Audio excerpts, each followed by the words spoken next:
عقل مند باب۔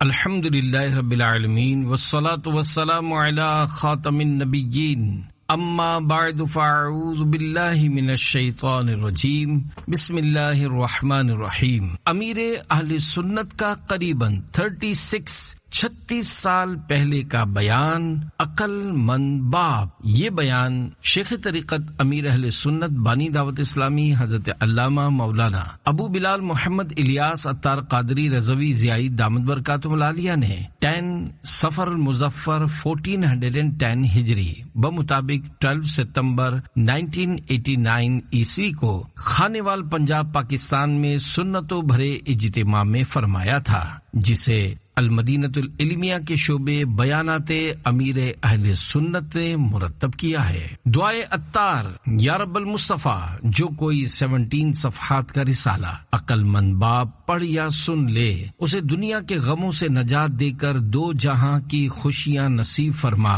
اور ماں باپ سمیت بے حساب بخش دے، آمین بجاہ خاتم النبیین صلی اللہ علیہ وآلہ وسلم۔ درود شریف کی فضیلت اللہ پاک کے آخری نبی مکی مدنی صلی اللہ علیہ وآلہ وسلم کا فرمانے عالی شان ہے، جس نے شوق و محبت کی وجہ سے دن اور رات میں مجھ پر 3 مرتبہ درود پاک پڑھا۔ اللہ پاک پر حق ہے کہ وہ اس کے اس دن اور رات کے گناہ بخش دے۔ صلو علی الحبیب صلی اللہ علی محمد۔ عقل مند باب۔ منقول ہے ایک شخص کا چھوٹا بچہ اس کے ساتھ بستر پر سویا کرتا تھا۔ ایک رات بچہ بہت بے چین ہوا اور سو نہیں پایا۔ باپ نے بچے سے پوچھا، کیا کہیں درد ہو رہا ہے؟ بچے نے جواب دیا، ابا جان درد تو کہیں نہیں ہو رہا، دراصل بات یہ ہے کہ کل جمعرات ہے اور ہر جمعرات کو ہمارے استاد صاحب پورے ہفتے میں پڑھائے جانے والے اسباق کا امتحان لیتے ہیں۔ مجھے اس ہفتے کا سبق صحیح سے یاد نہیں ہے اور مجھے خوف ہے کہ اگر میں نے سبق صحیح نہ سنایا تو استاد صاحب مجھ سے ناراض ہو جائیں گے اور سزا بھی دیں گے۔ بھولے بھالے بچے کی بھولی بھالی باتیں سن کر باپ کی آنکھوں میں آنسو آ گئے اور وہ اپنا محاسبہ کرتے ہوئے دل ہی دل میں اپنے آپ سے کہنے لگا، اس بچے نے صرف ایک ہفتے کے اسباق کا امتحان دینا ہے اور یہ اس قدر خوف زدہ ہے کہ سو نہیں پا رہا، جبکہ مجھے تو قیامت کے دن بارگاہ الہی میں زندگی بھر کیے جانے والے گناہوں کا حساب دینا ہے، لہذا اس کی نسبت مجھے زیادہ خوف زدہ ہونا چاہیے۔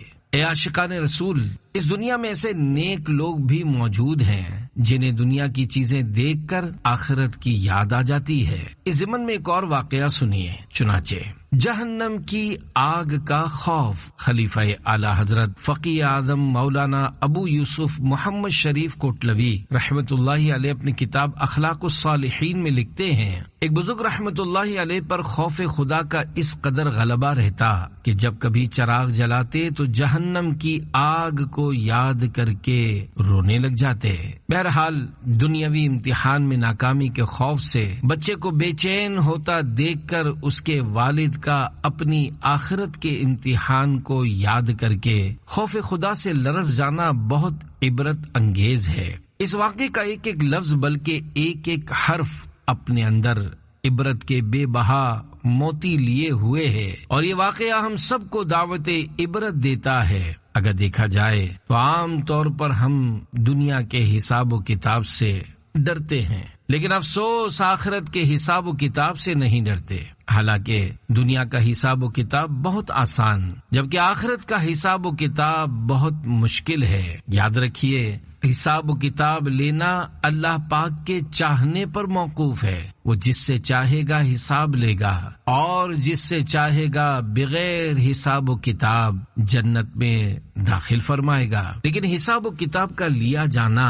بہت ہی سخت معاملہ ہے۔ میدان محشر کے 5 سوالات سرور ذیشان رحمت عالمیان صلی اللہ علیہ وآلہ وسلم کا فرمان عبرت نشان ہے۔ قیامت کے روز بندہ اس وقت تک قدم نہیں ہٹا سکے گا جب تک وہ ان 5 سوالات کے جوابات نہ دے لے۔ نمبر 1، عمر کس کام میں صرف کی؟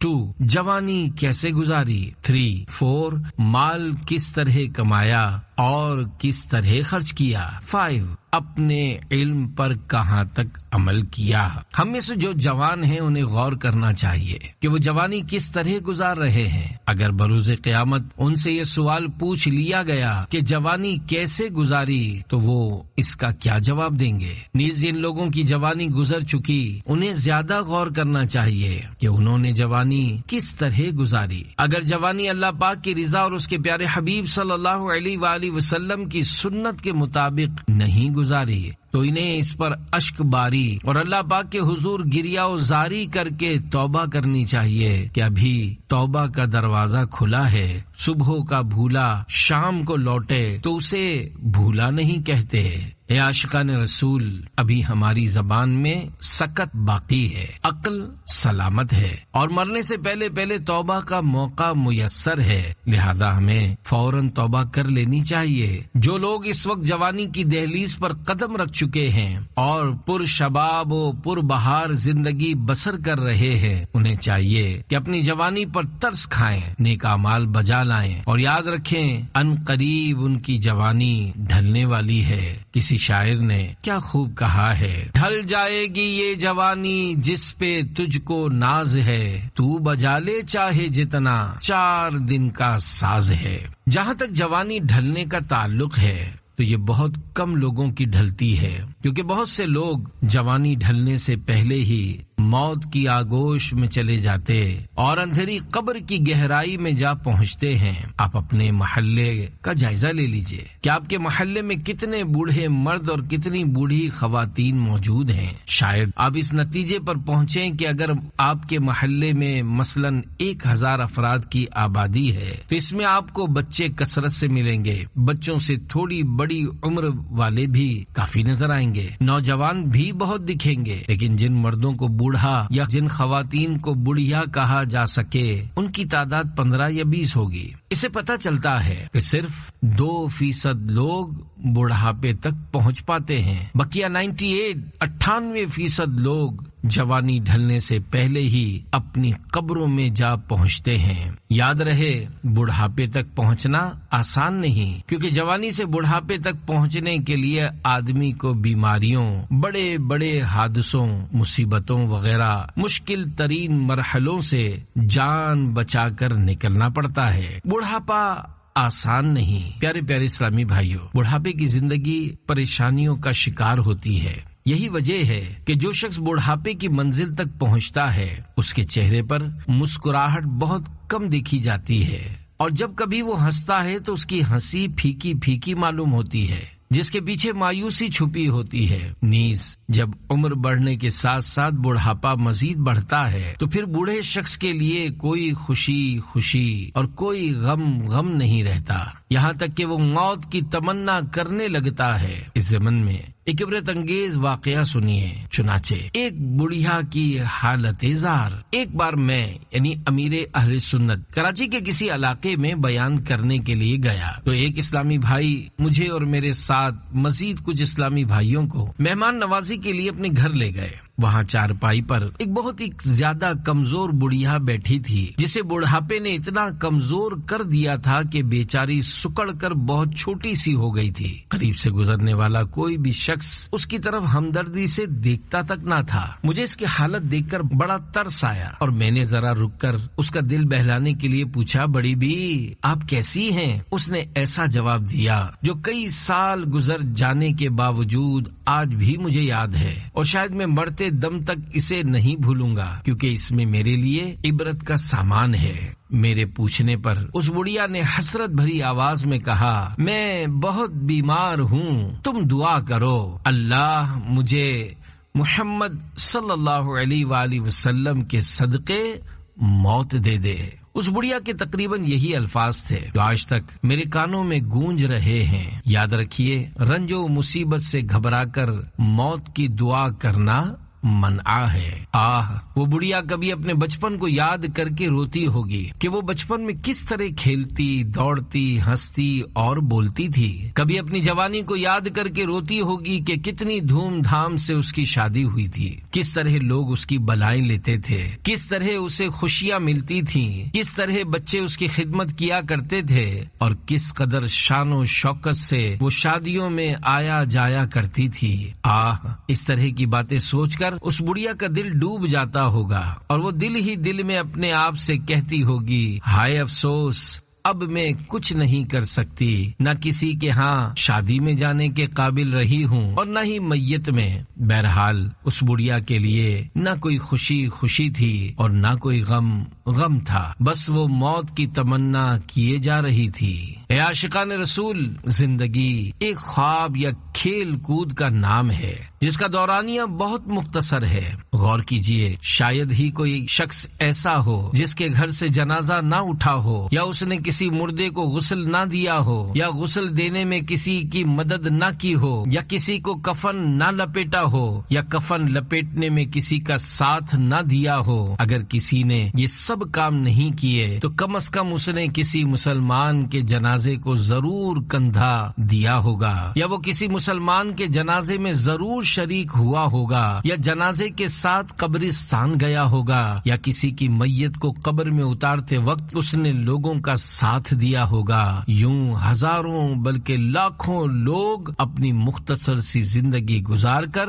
راہ آخرت کے مسافر بن چکے ہیں۔ دنیا سراپا عبرت ہے۔ پیارے پیارے اسلامی بھائیوں، یہ دنیا ہے ہی اجڑنے کے لیے، جو پیدا ہوا وہ ہے ہی مرنے کے لیے۔ یوں اس دنیا میں عبرت ہی عبرت ہے۔ اگر غور کیا جائے تو انسان کی پیدائش سے پہلے ہی عبرت شروع ہو جاتی ہے۔ وہ اس طرح کہ جب نطفہ ماں کے رحم میں قرار پکڑتا ہے تو رحم پر معقل یعنی مقرر فرشتہ اس جگہ کی مٹی اٹھا کر لاتا ہے جس جگہ اس نطفے سے پیدا ہونے والے بچے نے مرنے کے بعد دفن ہونا ہوتا ہے، اور پھر اس مٹی سے ماں کے پیٹ میں پتلا بناتا ہے۔ تو معلوم ہوا پیدا ہونے سے پہلے ہی موت کا تعین ہو چکا ہے، اور ہم مرنے کے بعد جس مٹی میں جانے والے ہیں وہ پہلے سے ہی ہمارے بدن میں پہنچ چکی ہے، اور اسی سے ہمارا جسم بنا ہوا ہے۔ قبر پر مٹی ڈالتے وقت پڑھی جانے والی دعا کے ترجمے پر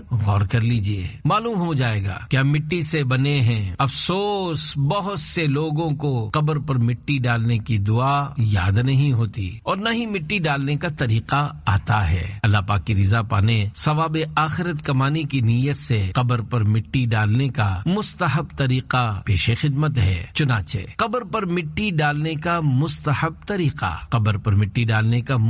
طریقہ یہ ہے کہ سرہانے کی طرف سے دونوں ہاتھوں سے 3 بار مٹی ڈالیں۔ پہلی بار کہیں منہا خلقناکم، ہم نے زمین ہی سے تمہیں بنایا۔ دوسری بار کہیں وفیہا نعیدکم، اور اسی میں تمہیں پھر لے جائیں گے۔ تیسری بار کہیں ومنہا نخرجکم تارۃ اخری، اور اسی سے تمہیں دوبارہ نکالیں گے۔ پارہ 16 سورہ طٰہٰ آیت 55۔ اب باقی مٹی پھاوڑے وغیرہ سے ڈال دیجئے۔ دنیاوی زندگی کی حقیقت۔ اے عاشقان رسول، دنیاوی زندگی کھیل کود کے سوا کچھ نہیں۔ چنانچہ اللہ پاک دنیاوی زندگی کی حقیقت بیان کرتے ہوئے ارشاد فرماتا ہے، پارہ 21 سورہ عنکبوت آیت 64، وَمَا هَذِهِ الْحَيَاةُ الدُّنْيَا إِلَّا لَهْوٌ وَلَعِبٌ وَإِنَّ الدَّارَ الْآخِرَةَ لَهِيَ الْحَيَوَانُ لَوْ كَانُوا يَعْلَمُونَ۔ ترجمہ کنز ایمان۔ اور یہ دنیا کی زندگی تو نہیں مگر کھیل کود، اور بے شک آخرت کا گھر ضرور وہی سچی زندگی ہے، کیا اچھا تھا اگر جانتے۔ اس آیت مبارکہ کے تحت حضرت علامہ مولانا نعیم الدین مراد آبادی رحمۃ اللہ علیہ ارشاد فرماتے ہیں، جیسے بچے گھڑی بھر کھیلتے ہیں، کھیل میں دل لگاتے ہیں، پھر اس سب کو چھوڑ کر چل دیتے ہیں، یہی حال دنیا کا ہے کہ یہ نہایت جلد ختم ہونے والی ہے، اور موت یہاں سے ایسا ہی جدا کر دیتی ہے جیسے کھیل والے بچے منتشر ہو جاتے ہیں۔ جب بچہ کھیل کود میں مگن ہوتا ہے تو اس کا وقت اتنی جلدی گزرتا ہے کہ اس کو پتہ تک نہیں چلتا۔ اسی طرح دنیاوی زندگی کی مثال ہے کہ وہ بھی بڑی جلدی گزر کر ختم ہو جاتی ہے اور آدمی کو پتہ تک نہیں چلتا۔ بہت سے لوگ اپنا مستقبل روشن کرنے کی فکر میں مگن ہوتے ہیں کہ اتنے میں موت کا شکار ہو کر اندھیری قبر میں جا پہنچتے ہیں۔ یاد رکھیے، ہمارا حقیقی مستقبل قبر سے وابستہ ہے جس میں ہمیں ہزاروں سال رہنا ہے، لہذا اس کی تیاری کرنی چاہیے۔ آج ہم دنیا میں جسے اپنا مستقبل سمجھ بیٹھے ہیں وہ ہمارا حقیقی مستقبل نہیں، اور ضروری نہیں کہ وہ ہمیں حاصل بھی ہو جائے۔ اس ضمن میں ایک عبرت انگیز واقعہ پیش خدمت ہے۔ چنانچہ نوجوان ڈاکٹر کی موت۔ پاکستان کے مشہور شہر کراچی سے تعلق رکھنے والا ایک شخص پرچون کی دکان چلا کر اپنا گزر بسر کیا کرتا تھا۔ اس کی خواہش تھی کہ میرا بیٹا کسی طرح امریکہ چلا جائے، وہاں پڑھ لکھ کر ڈاکٹری کی ڈگری حاصل کرے، پھر واپس اپنے ملک آ کر کراچی میں ایک پرائیویٹ کلینک کھولے، اپنا مستقبل خوب روشن کرے اور میرے لیے بڑھاپے کا سہارا بھی بنے۔ اپنی اس خواہش کو پورا کرنے کے لیے آخر کار اس دکاندار نے اپنا پیٹ کاٹ کر یا لوگوں سے قرضہ لے کر اتنی رقم جمع کر لی کہ وہ اپنے بیٹے کو امریکہ بھیج سکے۔ چنانچہ اس نے اپنے پھول جیسے بیٹے کا مستقبل روشن کرنے کے لیے اسے امریکہ بھیج دیا۔ بیٹے نے امریکہ میں ڈاکٹری کی تعلیم حاصل کی اور پھر کراچی آ کر والد کی خواہش کے مطابق اپنے گھر کے قریب ایک پرائیویٹ کلینک کھول لیا۔ باپ بڑا خوش تھا کہ اب میرے بیٹے کا مستقبل روشن ہو گیا اور مجھے بڑھاپے کا سہارا مل گیا۔ چونکہ ابھی تک اس ڈاکٹر کی شادی نہیں ہوئی تھی، لہذا باپ نے سوچا پہلے کچھ سرمایہ جمع ہو جائے تاکہ میرے بیٹے کا مستقبل خوب اچھی طرح چمک دمک کر روشن ہو جائے، پھر اس کی شادی کروں گا۔ آخر اتنی جلدی ہی کیا ہے؟ اپنے منصوبے کو پورا ہوتا دیکھ کر باپ بڑی خوشی سے زندگی کے دن گزارنے لگا، لیکن قدرت کو کچھ اور ہی منظور تھا۔ ہوا کچھ یوں کہ کلینک کھولنے کے 2 یا 3 مہینے بعد اس نوجوان ڈاکٹر کو پیلیا ہو گیا۔ اس نے اپنے طور پر دوائیں استعمال کی لیکن افاقہ نہ ہوا۔ پھر جب بڑے ڈاکٹروں سے رجوع کیا گیا تو انہوں نے اسے ہاسپٹل میں داخل کر دیا۔ چند روز بستر علالت پر گزارنے کے بعد جو نوجوان 2 یا 3 ماہ پہلے امریکہ سے ڈاکٹر بن کر آیا تھا، بھرپور جوانی میں انتقال کر گیا۔ بعد میں اس کے باپ کو یہ کہتے سنا گیا کہ ہائے افسوس، میں نے اپنے بیٹے کی تعلیم پر جو پیسے خرچ کیے تھے ابھی وہ وصول نہیں ہو پائے تھے کہ بیٹا انتقال کر گیا۔ ہوئے نامور بے نشان کیسے کیسے، زمین کھا گئی نوجوان کیسے کیسے، جگہ جی لگانے کی دنیا نہیں ہے، یہ عبرت کی جا ہے تماشا نہیں ہے۔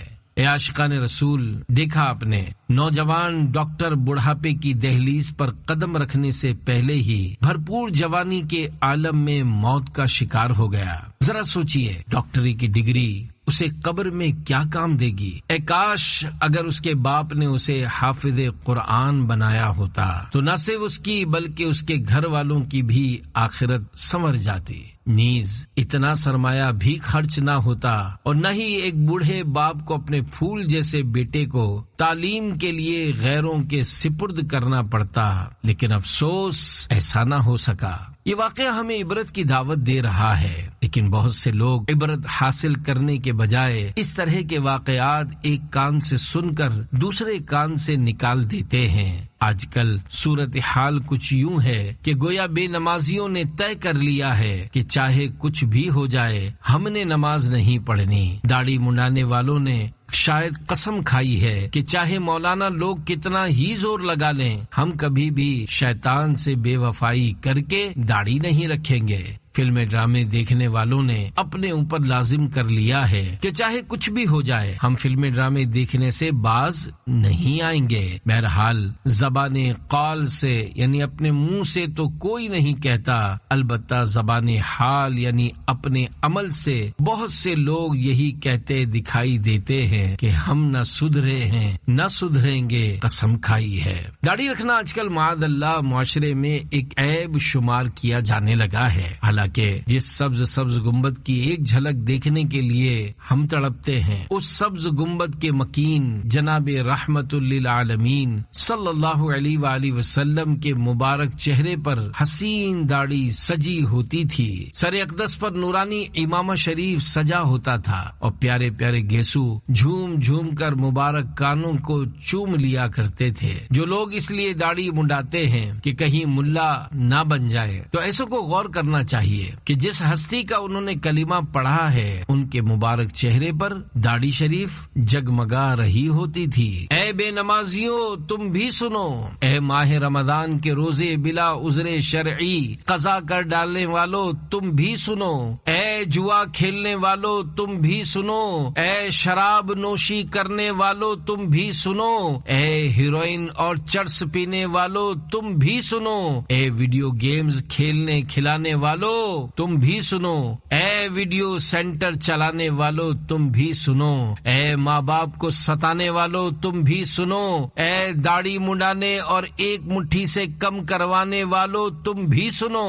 اے مسلمانوں کو بیجا ایذا پہنچانے والوں تم بھی سنو، اپنی اولاد کی سنت کے مطابق تربیت نہ کرنے والوں تم بھی سنو، ضد چھوڑو سیدھے راستے پر آ جاؤ، اور یاد رکھو اگر یوں ہی گناہوں کا سلسلہ جاری رہا اور تم اپنی اسی ضد پر ڈٹے رہے کہ ہم نمازیں نہیں پڑھیں گے، رمضان مبارک کے روزے نہیں رکھیں گے، فلمیں ڈرامے دیکھنے سے باز نہیں آئیں گے، تو اللہ پاک اور اس کے پیارے حبیب صلی اللہ علیہ وآلہ وسلم ناراض ہو سکتے ہیں، اور معاذ اللہ ایمان بھی برباد ہو سکتا ہے۔ اگر ایسا ہوا تو عذاب جہنم میں گرفتار ہونا پڑے گا۔ بطور عبرت جہنم میں کفار کو دیے جانے والے عذاب کی ایک جھلک سنیے، چنانچہ اللہ پاک قرآن مجید میں ارشاد فرماتا ہے، پارہ 22 سورۃ الاحزاب آیت نمبر 66 تا 68، یوم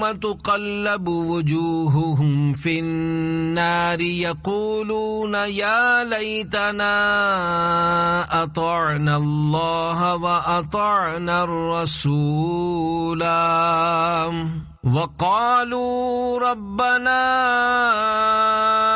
إنا أطعنا سادتنا وكبراءنا فأضلونا السبيل ربنا آتهم ضعفين من العذاب والعنهم لعنا كبيرا۔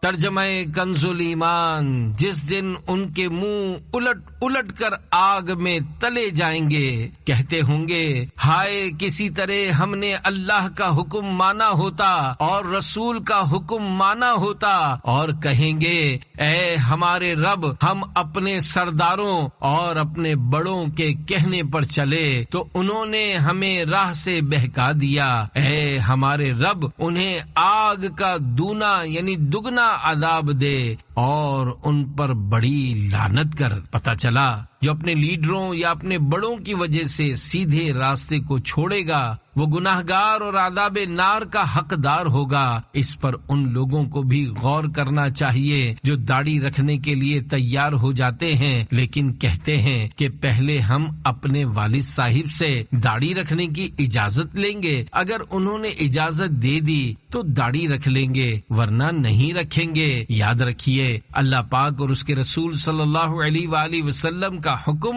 مخلوق کے حکم پر مقدم ہے، ہمیں شریعت کے احکام ماننے چاہیے ورنہ سوائے پچھتانے کے کچھ ہاتھ نہ آئے گا۔ پیارے پیارے اسلامی بھائیوں، آپ نے بیان کی ابتدا میں ملاحظہ فرمایا ایک بچہ اس خوف سے رو رہا تھا کہ اس نے استاد کو سبق سنانا تھا، اور پھر اس کا والد بھی یہ سوچ کر رویا تھا کہ میرے بچے کو اپنے سبق کا اتنا احساس ہے لیکن مجھے اس بات کا کوئی احساس نہیں کہ میں نے آخرت میں اتنا بڑا حساب و کتاب دینا ہے۔ یاد رکھیے دنیا دار الامتحان ہے، آخرت میں کامیاب یا ناکام ہونے کے لیے دنیا میں جیسی تیاری کریں گے آخرت میں ویسے ہی نتائج برآمد ہوں گے۔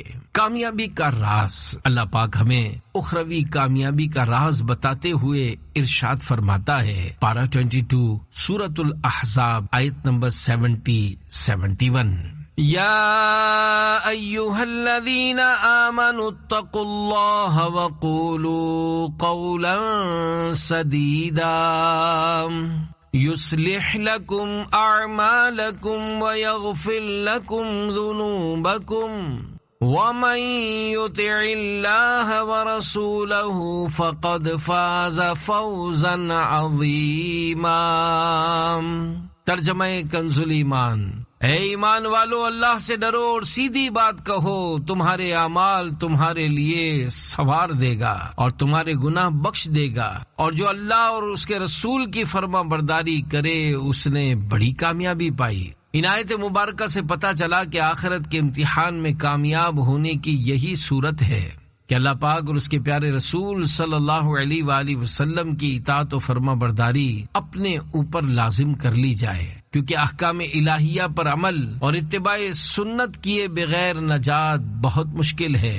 الحمدللہ عاشقان رسول کی دینی تنظیم دعوت اسلامی کے دینی ماحول میں ہمیں یہی درس دیا جاتا ہے کہ ہم اپنی آخرت کی تیاری کریں، اس مختصر سی زندگی میں اللہ پاک کو نہ بھولیں اور اس کے پیارے حبیب صلی اللہ علیہ وآلہ وسلم کی سنتوں پر عمل کرنا نہ چھوڑیں۔ اللہ پاک بے نیاز و بے پرواہ ہے۔ اگر ساری دنیا نماز نہ پڑھے تو یقیناً اسے کوئی نقصان نہیں پہنچے گا، اور اگر ساری مخلوق اس کے سامنے سجدہ ریز ہو جائے تو اس کی عظمت کو نہیں بڑھا سکتی۔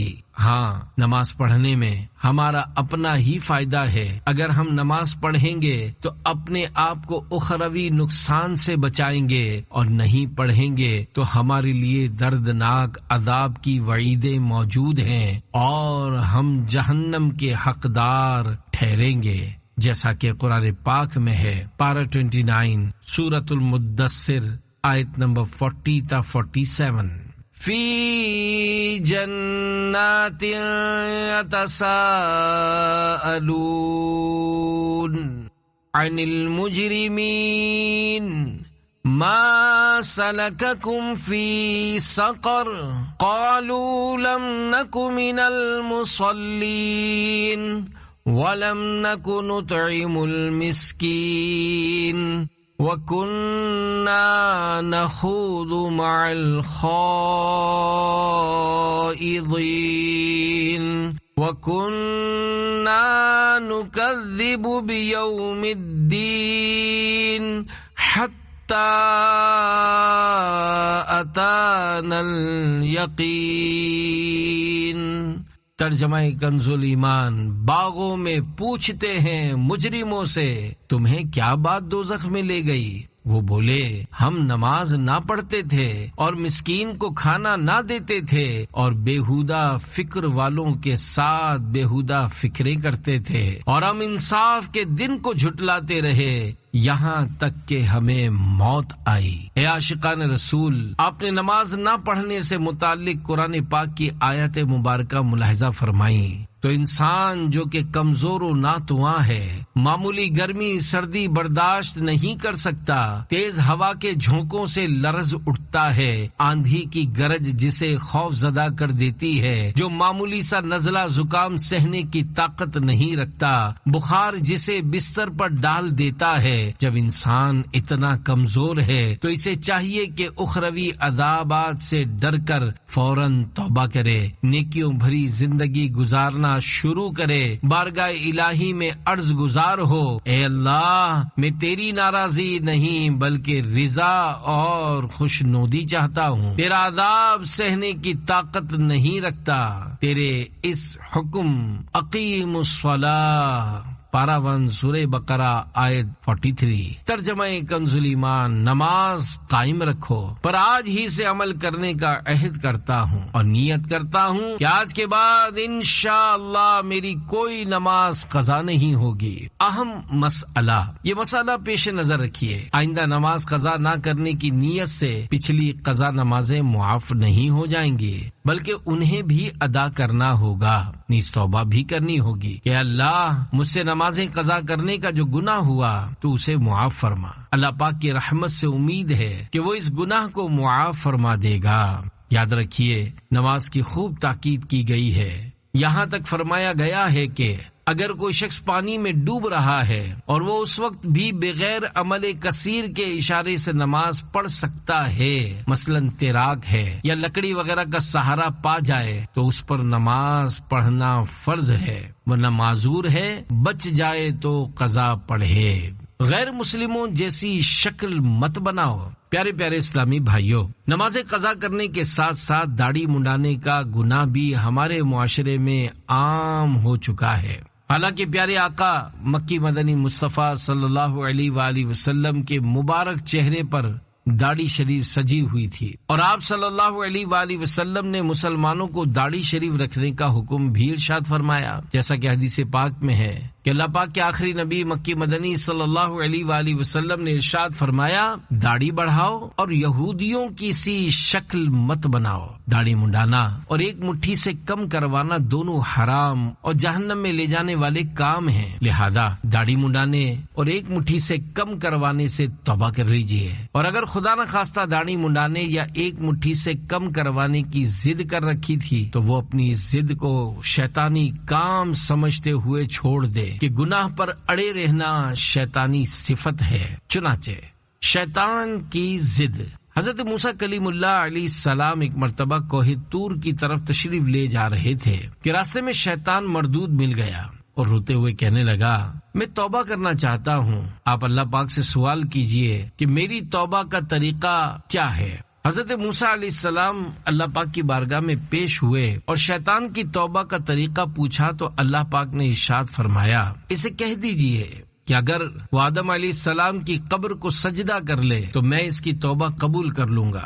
حضرت موسیٰ علیہ السلام نے شیطان سے فرمایا، میں تیری توبہ کا طریقہ پوچھ کر آیا ہوں، پس تم آدم علیہ السلام کی قبر کو سجدہ کر لو، تمہاری توبہ قبول کر لی جائے گی۔ یہ سن کر شیطان ٹھٹھا مار کر ہنسا اور کہنے لگا، اے موسیٰ، میں اس وقت آدم علیہ السلام کے سامنے نہیں جھکا کہ جب وہ بنفس نفیس میرے سامنے موجود تھے، تو اب میں ان کی قبر کے سامنے کیسے جھک سکتا ہوں۔ پیارے پیارے اسلامی بھائیوں، معلوم ہوا برائی پر اڑے رہنا شیطانی کام ہے، اور شیطان کا انجام بھی آپ کے سامنے ہے کہ اس کے گلے میں لعنت کے طوق ڈالے گئے۔ الحمدللہ ہم مسلمان ہیں، اور مسلمان کا کام برائی پر ڈٹے رہنا نہیں بلکہ اس سے دوری اختیار کرنا ہے۔